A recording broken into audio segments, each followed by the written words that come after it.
Okie dokie.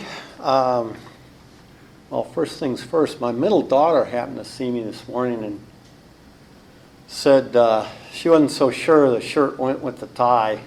I said, that's fine as long as your mother doesn't see it.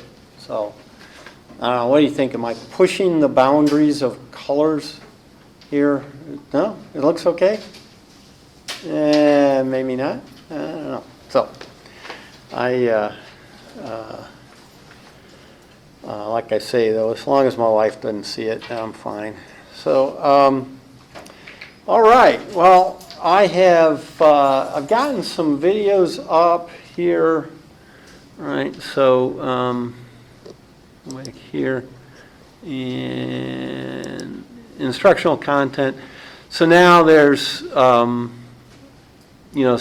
some videos just talking about the text, all through 2.6, and I've done in 2.6 3 exercises.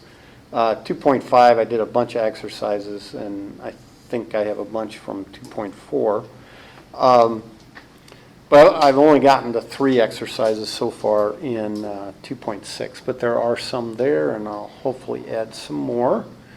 We'll talk a bit about your project that hasn't come to you yet. We'll mention that a little bit, kind of toward the end, because it's a related rates thing, so we'll talk about related rates first.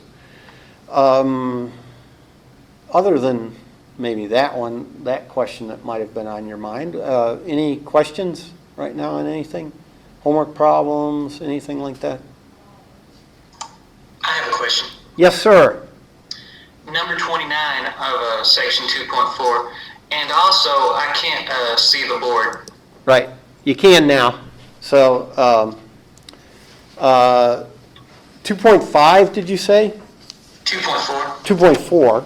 Okay. So 2.4. Exercise 20. Oh, yeah, okay. So exercise 29, we want to do a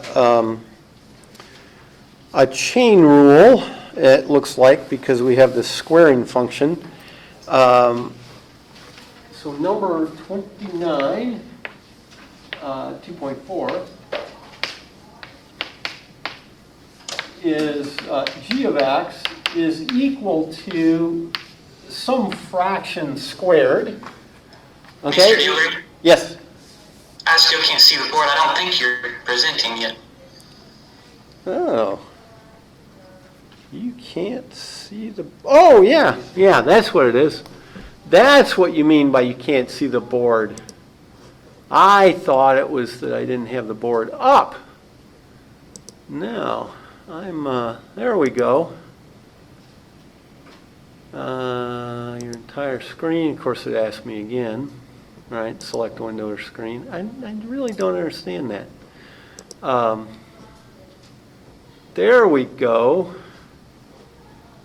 Yeah, I'm slow, but I'm not, well, maybe I am stupid, but I'm definitely slow. So, okay, can you see it now? Yes, sir. Thank you. Oh, awesome. Okay. So, number 29, yeah, g of x. We have this fraction squared, and as you look at these things, that's what you want to see. You want to see that you've got this outside thing squaring, and what's inside just happens to be a fraction. Now we'll look inside and see that it's x plus 5 over x squared plus 2.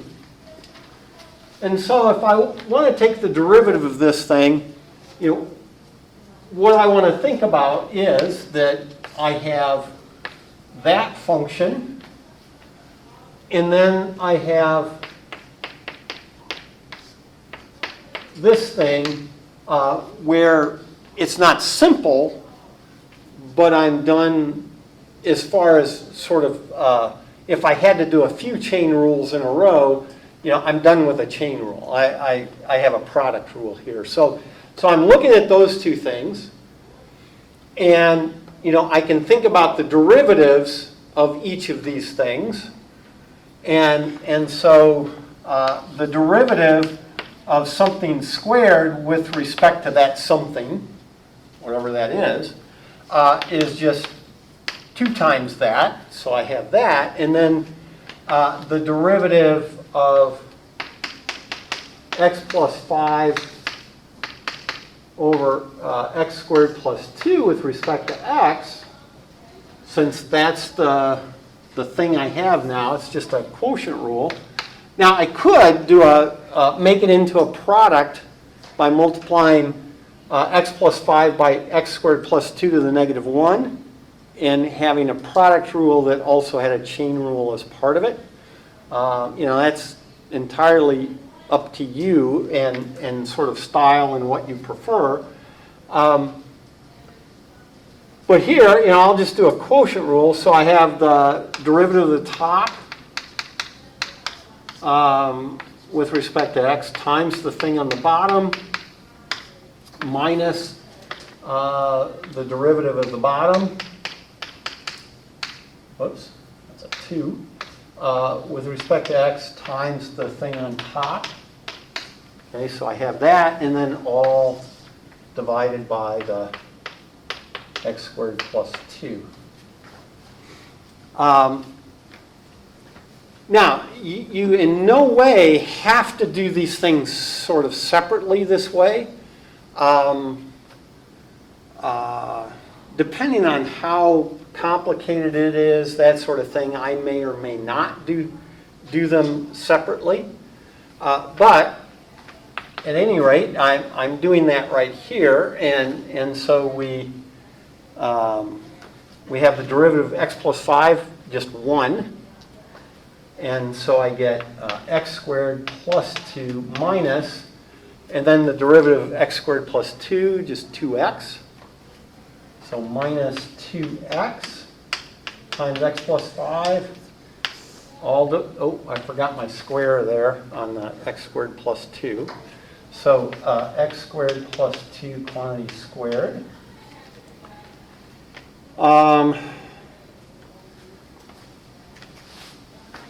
Let's see. So then that is equal to, well, when I multiply through, I get a 2x squared, but there's a minus. So I have a minus x squared. And I have a 2 and then a minus, that's just a 10x. So minus 10x and then plus 2, and that's all over x squared plus 2 quantity squared. So I've got those derivatives, and so once I have those 2 pieces of the derivatives, I can go ahead and take my derivative here, because if I want the derivative of g of x with respect to x, well, as I look at that, and so this would be more sort of doing it all at once, is I look at that and I say, oh, well, I've got something squared, so I'll bring that down to, and then just fill in here. But often, what I truly do is I sort of forget about that for a moment, and I'll just do the 2 in the parentheses and actually not fill that in, and then write, here, something like, and I think I'm going to write it this, not actually do any calculation yet. I've already done that calculation, but write that chain rule part out there. So actually, I might write 2 open parenthesis, a space, close parenthesis, and then the derivative of what's inside with respect to x, and then come back and write in the x plus 5 over x squared plus 2. And I don't think that's a real big deal. But, it's just one of these things to point out that I'm really concentrating on the outside of this thing, and the rest isn't about calculation. It's about just kind of remembering where everything goes. Okay, so no calculation inside there, no calculation inside there. I'm just trying to remember where everything goes. And now, go ahead and erase that part since we definitely got that part done. And so this is equal to 2 times that stuff. And again, I just sort of get lazy. I get tired of writing the x plus 5 and all that kind of stuff. So, I'll leave it blank for the moment and worry about my thoughts on what I'm actually trying to get done, which is then that derivative. Now, I already have it, so I'm not going to write all that stuff out again. I'm just going to put that derivative there. So I take that derivative and I get minus x squared minus 10x plus 2 all over x squared plus 1 quantity squared, like that. And I come back here and I go, oh yeah, okay, that was, well, x squared plus 2. And so I have that. Now, here I would say, again, that's correct. It's basically done. But, I mean, here I see an x squared plus 2. There I see an x squared plus 2 squared. I don't think it's that big a thing to just go ahead and rewrite these. Now, at this point, I don't know that I see any particular reason why you'd need to multiply those two things together. You can. But, I think, just doing something like that is fine.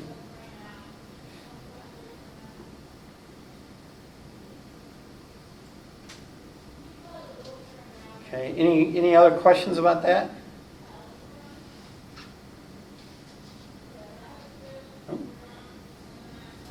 Okay, other questions on any of the homework or any of the concepts, anything at all?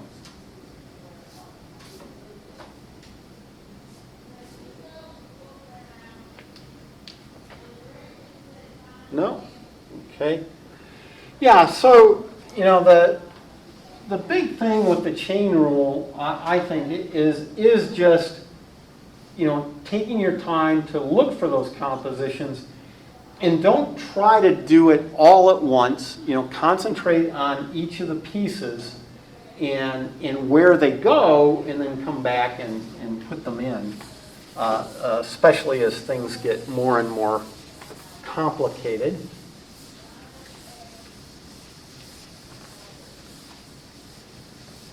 All right, so our applications of the chain rule are the implicit differentiation.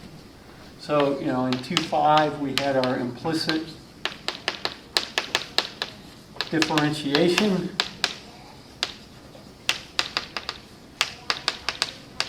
And in 2.6 we have our related rates.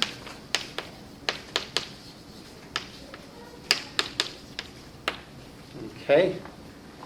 And these are both really just applications of the chain rule. Now, depending on what the relationship is in related rates, you might actually even lose sight of the fact that you're using the chain rule. It needs to be there, but you might not actually, you might not think about it. You might just kind of go through the motions, get the stuff done, and not really think about the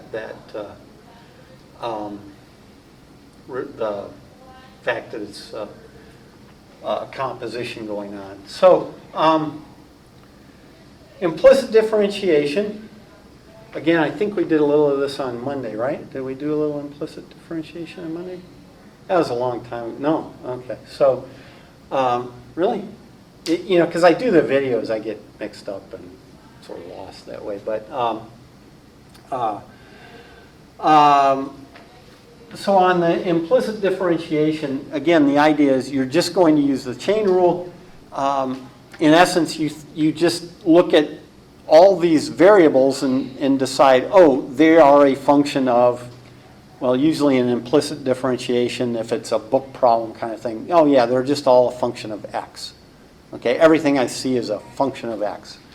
And so you can, if you're given some weird function, let me grab one of their weird ones here.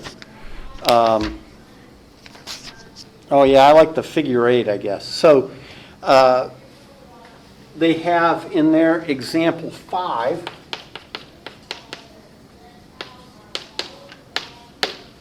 they have this nifty figure 8 that is defined by the relationship 3 times x squared plus y squared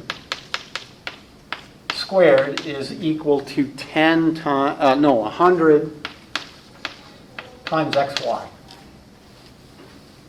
Okay, and that makes, this sort of figure 8 thing there, which is definitely not a function. Okay, it's not a function, but if I were to cut this in various places, like maybe, probably about right in there, and again, maybe about right in there, and, I looked at either this bottom part or the top part, something like that. Either of those would be a function. And so I can talk about y being implicitly a function of x if I just look at the right portions of the curve. And because of that, I can try to determine derivatives. And so here, what we do is, in implicit differentiation, we just say, well, x is a function of x, y is a function of x, and I'm just going to take the derivative of each side. And I can do that because, in essence, if y is a function of x, if you were to tell me what that function was, like if it was x plus 2, right? Well, I could just do a substitution in there and say that I've got x plus 2 quantity squared. No big deal then, right? It looks fine. So in essence, what I'm saying here is that I have some f of x is equal to some g of x. They're the same function. Well, if they're the same function, I would expect they would have at every value of x the same tangent line. So their derivative would have the same value, because that if the tangent line is exactly the same at every value of x, well, then the slope of the tangent line is exactly the same at every value of x.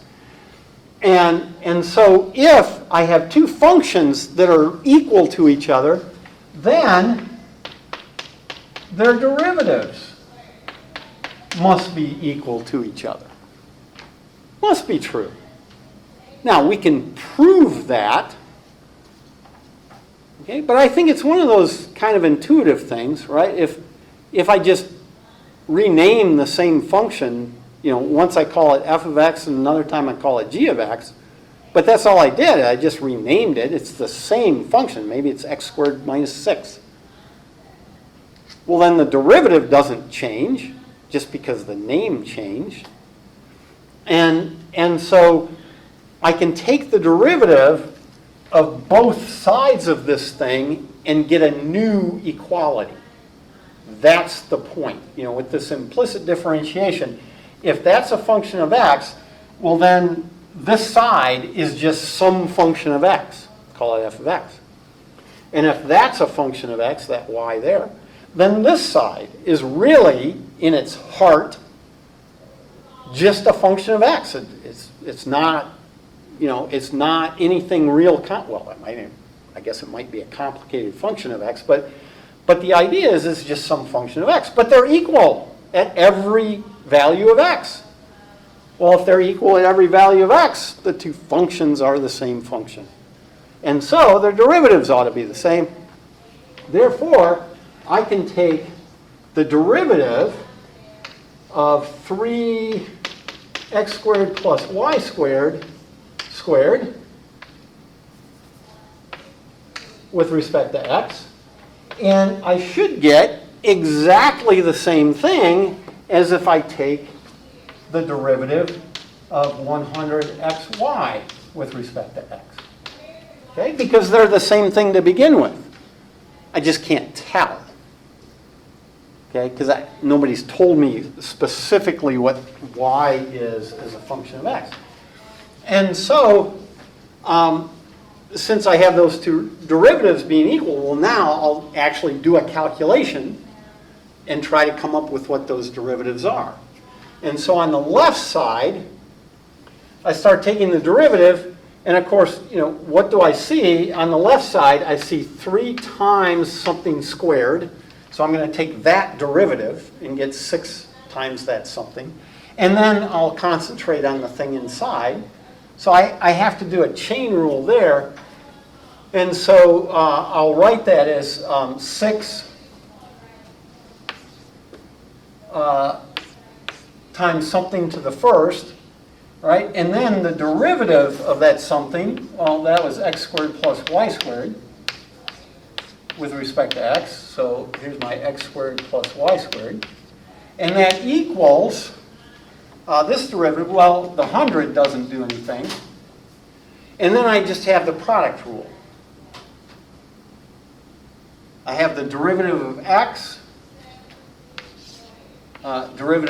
with respect to x times y plus x times the derivative of y with respect to x.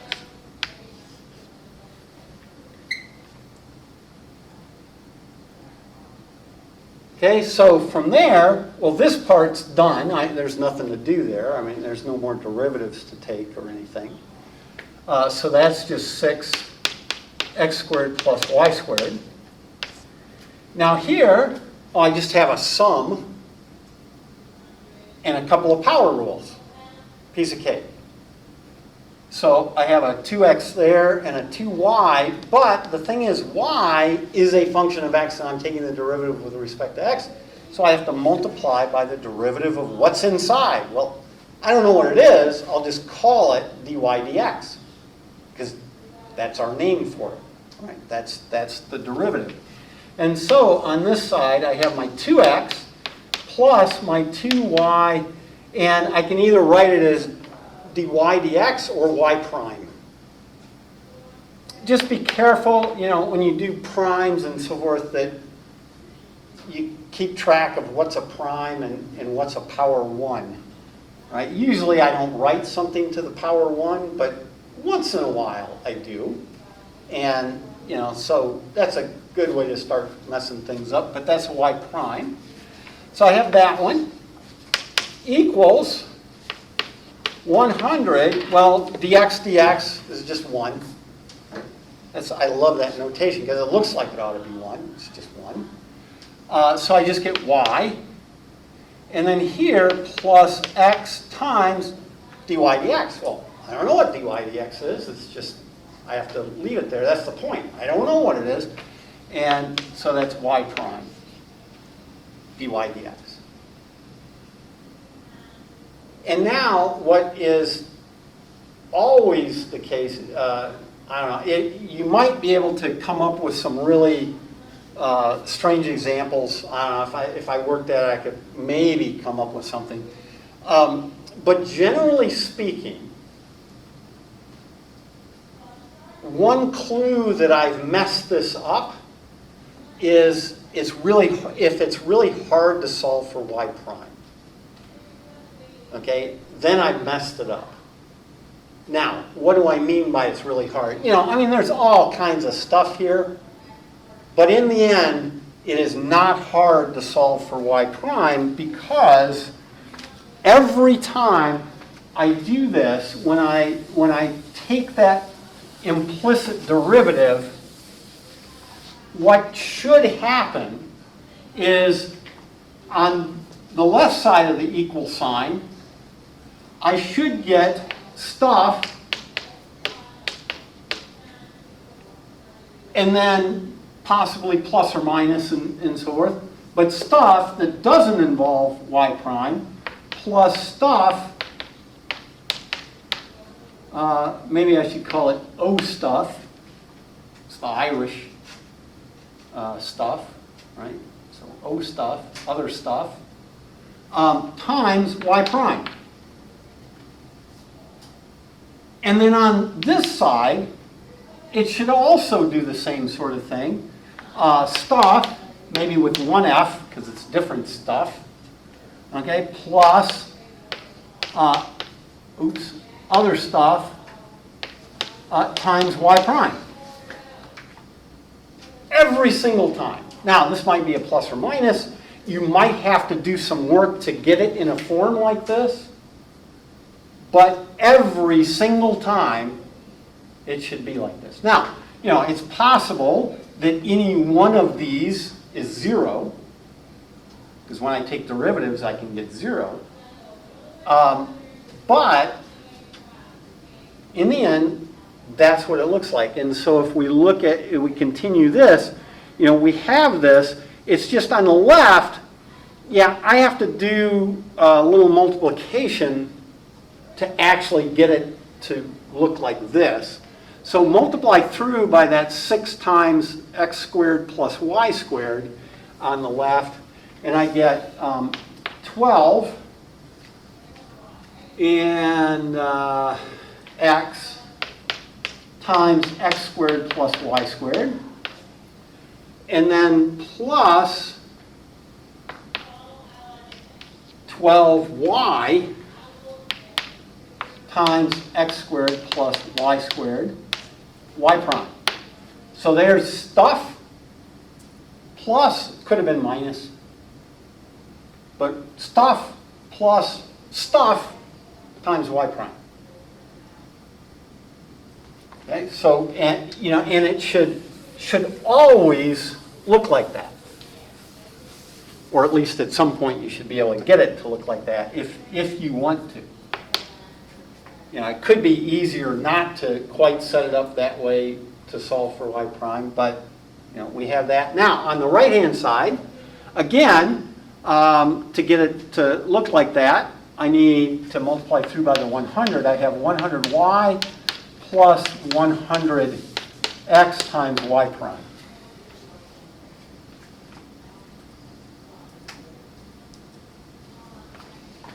Yeah.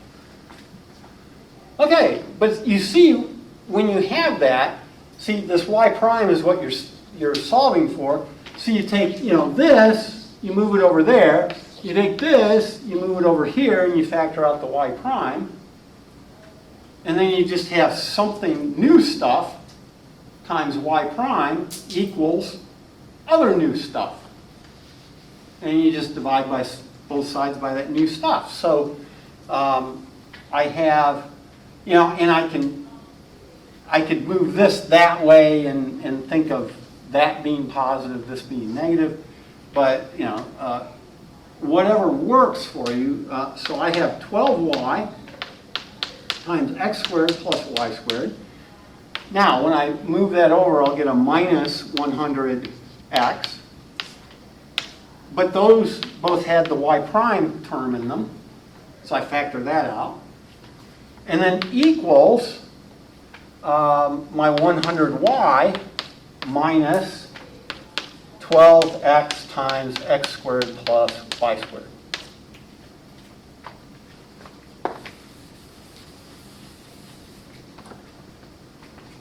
And so now I can solve for y prime or dy dx in terms of x and y values, and I get 100y minus 12x times x squared plus y squared, all divided by 12y times x squared plus y squared minus 100x.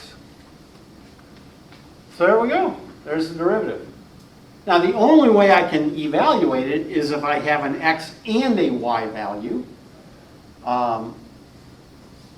You know, because in some ways it sort of defeats the purpose. If I only have the x value, well then I would have needed to solve that original thing for y anyway.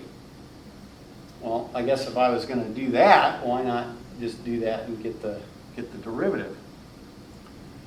Now, what's interesting here, though, is sort of what you can't see, is that in the end, since that curve was not a function, there are actually, well, in that case, because it was a figure 8, all but 3x values in the domain should actually be able to produce two different tangent lines. Right? So there's actually, for any given x that would work in here, that would make sense for our figure 8, any given x value, there are actually, I should be able to find two different y values that would work. That's the problem, it wasn't a function. And so, I could get slopes for two different tangent lines at a given x. But again, you just have to tell me what those y values are. I could look on something like Desmos and find those values of y and get those. But that's the idea of implicit differentiation, is just sort of, assuming that, if I'm looking at a figure on a graph, then I could think of y as a function of x, at least for some pieces of the function at any given time. And so if y is a function of x, well, then I ought to be able to take its derivative, well, if it's a nice function of x. And as I looked at a figure 8, it's nice and smooth. It looks like I ought to be able to take derivatives. Questions about that?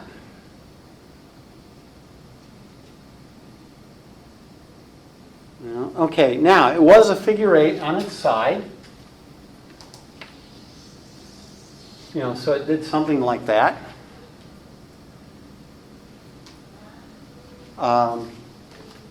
What I can see from that is there are at least two spots where the derivative should be undefined. At those two ends there ought to be vertical spots where the tangent line, would be vertical, so the derivative would be undefined. Well, where would that be? Well, that would be where I'm dividing by 0 here. Okay, so, I could set this equal to 0, but again, well, it gets complicated, right? Because y is a function of x, and I'd have to put that in and so forth to actually find those, unless, for instance, I traced it on something like a Desmos calculator. And there should be, again, looking at this picture, I'm not real sure, but at least two places here and here where I should get a derivative of 0. Well, the derivative is a fraction here, so here the numerator would have to be 0. Okay, because that's how you make a fraction 0. The numerator is 0. And so at those two spots for x, I would get 0. Now it's interesting, I'm not sure exactly what happens here. Right, it goes through there. But notice if I just plug in the point 0, 0, I get 0 over 0, an indeterminate form.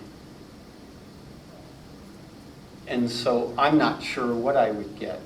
But actually, again, it depends on what path I come in on. If I come in on this path, I should get one answer. If I come in on this path, I should get a different answer. Okay? But again, I don't know exactly what those paths are. So I would have a hard time doing that limit. Okay? But, with these, you can get these kind of strange things, right? Is that here at 0, 0, if I plug that in, I get an indeterminate form, 0 divided by 0. Not sure what that means. Could be undefined, might not be. It definitely doesn't look undefined here along this path when you look in the book. This other path, I'm not sure. That might be vertical there, but I'm not sure. I don't know. So I know it has to be vertical, out there. And I know it has to be 0 here. But I'm not sure what's happening in there. And again, well, the only way to do it would be to try to look at the limit somehow. Okay, and we could do that numerically by looking at the graph and checking x and y values and so forth. Okay. Any questions on that?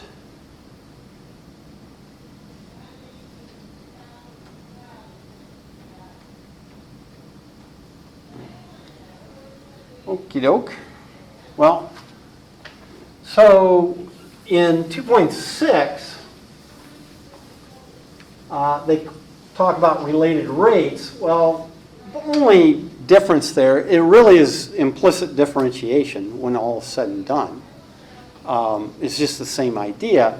It's just in 2.6 with related rates,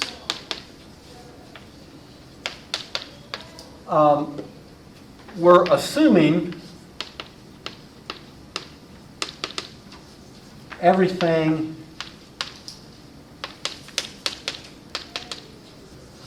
is a function of time.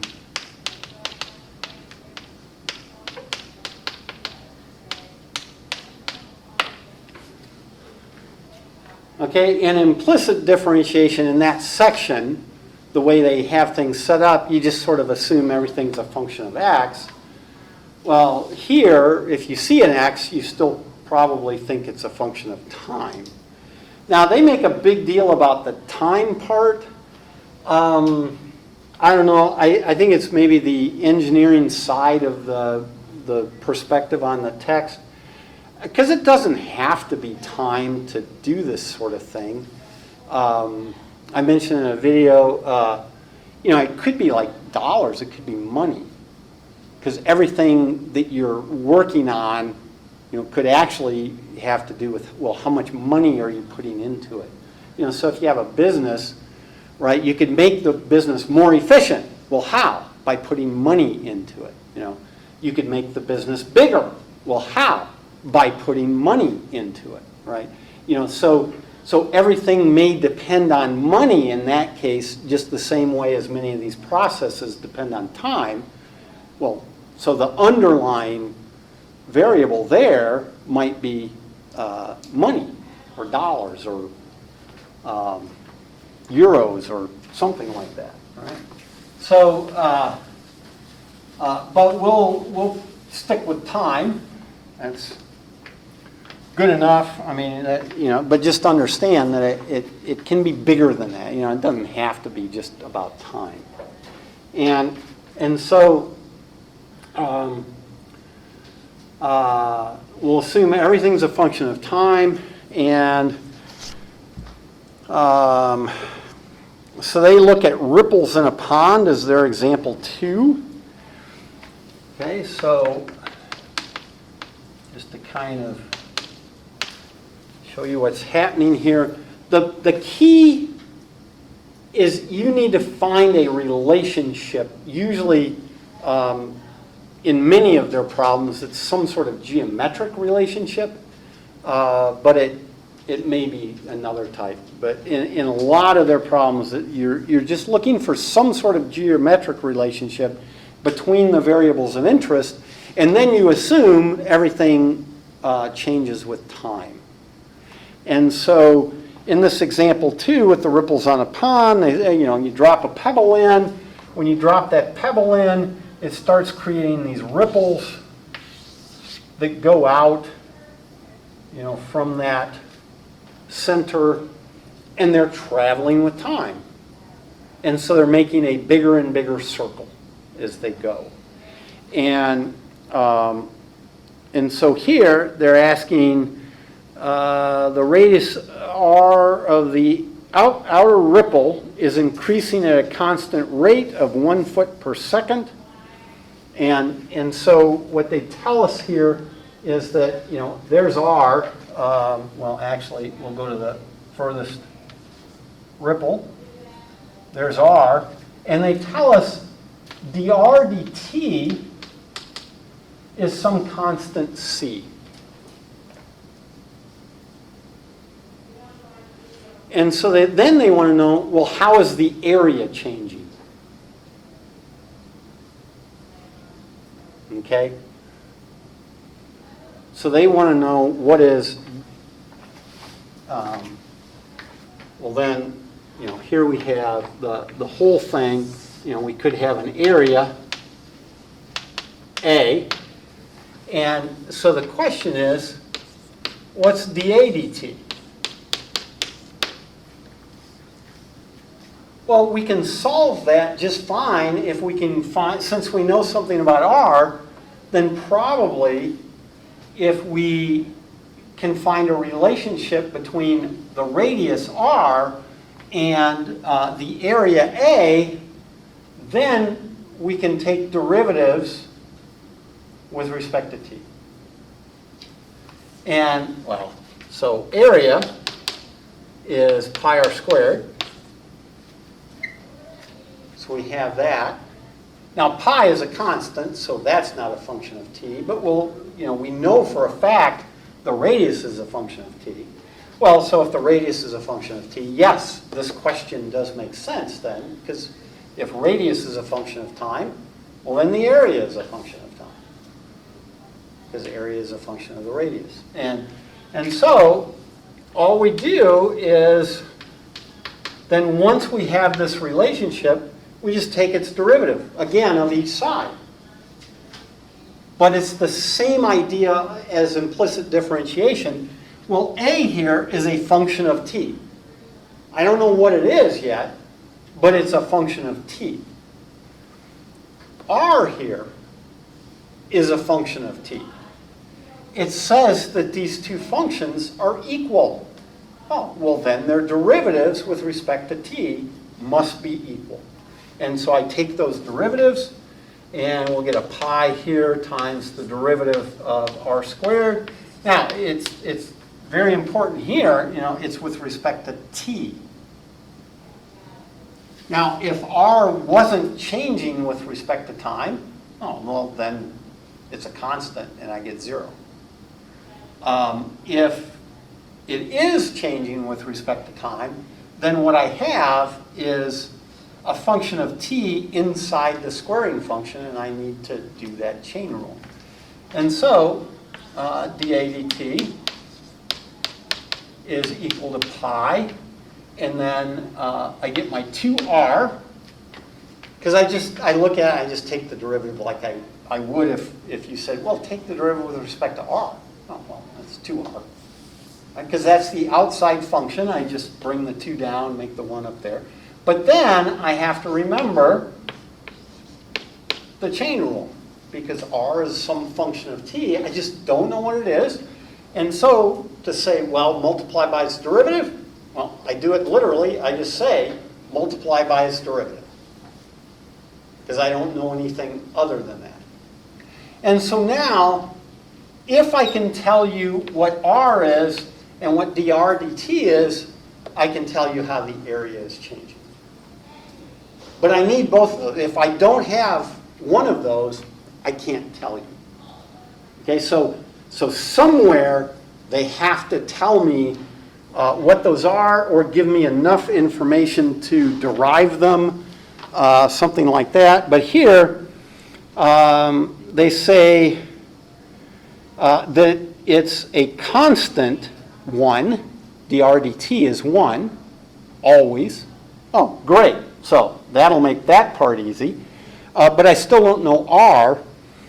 But they say when the radius is 4 feet, what is the derivative? So they're asking for the derivative of a with respect to t when r equals 4. Now,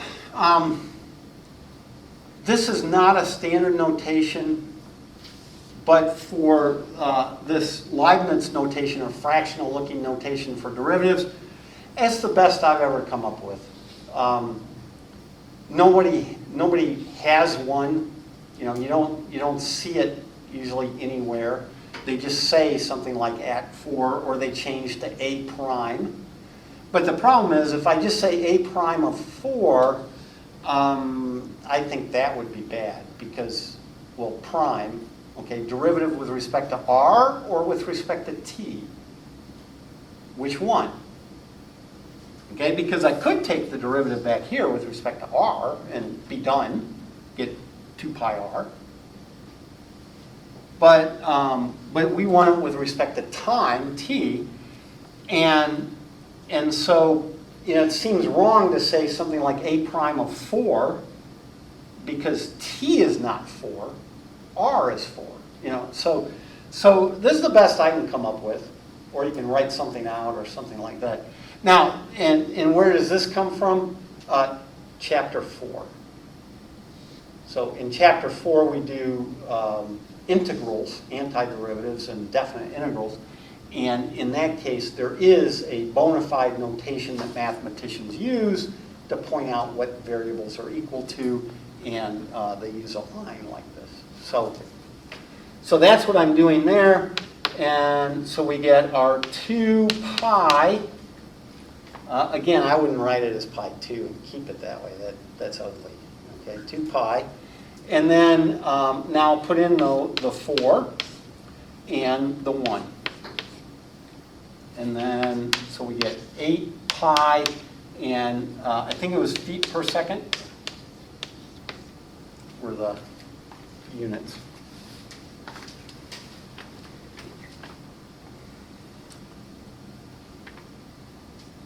And that's it. I mean, you know, that's all they're doing in every darn problem. You know, they give you a situation, a modeling situation, so I think that's a fantastic thing. They give you a modeling situation.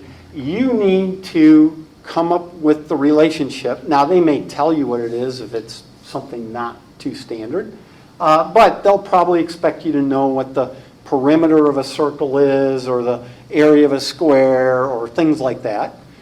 You know, or they will have introduced it earlier in the text, or they'll just tell you what it is. And but then once I have that relationship, and I expect that, you know, all these variables are functions of t, I can take derivatives and use the chain rule where I need to, and, you know, like implicit differentiation, and then I get, you know, I get some relationship between derivatives. And again, though, I have to know values. If you don't tell me what the values are, I'm done here. Okay, but if I know values, then I can do more. Okay, so in the couple minutes we have left, I want to tell you a little bit then about the project.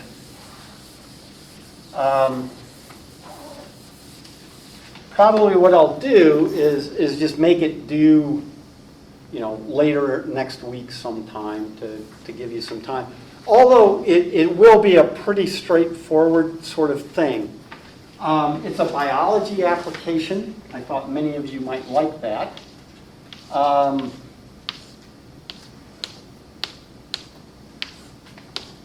So, even though most of us aren't quite this angular, that's a tissue.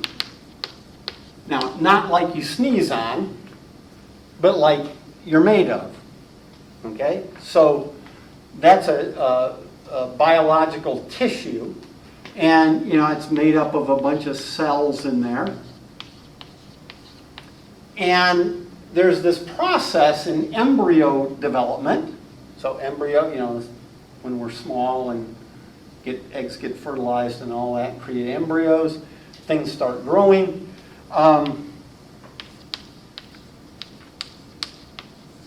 Convergent extension extension, yeah. Now, I don't know, I know for a fact that Dr. Clausen says, yeah, she doesn't know much about this. And she's our cell biologist. Although Dr. Falk actually might know something about it, although I think she's more behavioral on the fish. But does anybody know, doesn't she look at zebrafish? Does she look at zebrafish? Does anybody know? Nobody knows. I don't know. For some reason, I was thinking she might, one of her fishes that she works with is a zebrafish. But anyway, most of the research, it appears, on this thing called convergent extension is with frogs, frog embryos, and zebrafish embryos, I guess because they can do it really well with it. I don't know. But all that's happening here is the tissue is getting more narrow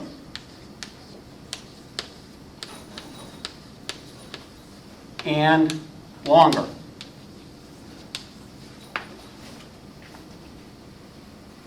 Right, we start out as this egg that's sort of roundish, but then we get tall.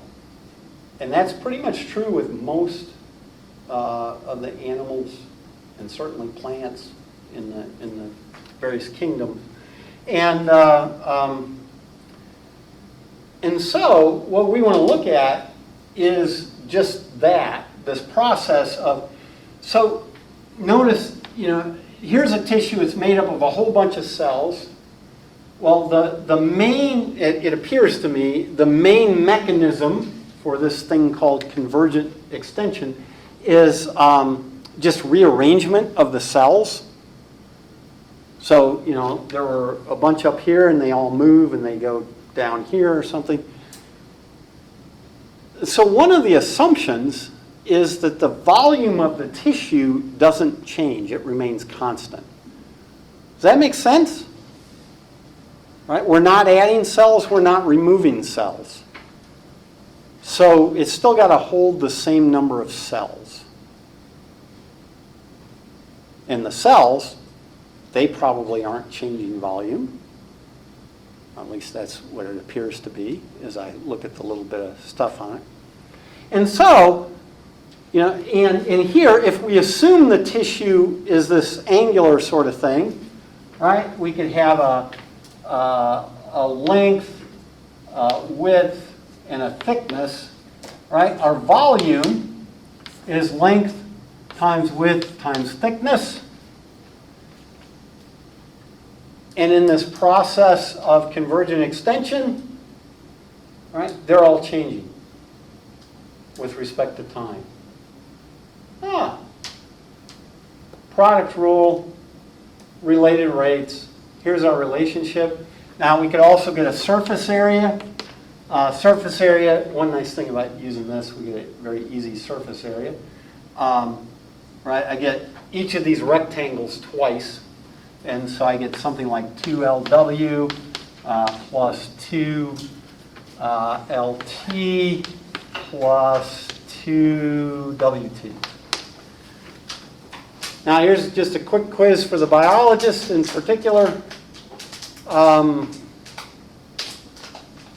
When you look at a cell or a tissue or something like that, do you want the volume divided by the surface area to be big or small?